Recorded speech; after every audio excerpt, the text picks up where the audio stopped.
l'astensionismo penso che sia l'altra faccia del voto e dei consensi che ha avuto il Movimento 5 Stelle, nel senso che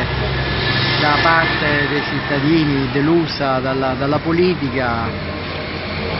in buona parte ha votato per i 5 Stelle e in altrettanto buona parte si è addirittura astenuto dal voto, quindi presumo che sia l'altra faccia della medaglia. Sugli sviluppi futuri francamente non saprei, non riesco a dare una valutazione. Sicuramente il voto espresso in Sicilia sarà un voto importante a livello nazionale sugli scenari futuri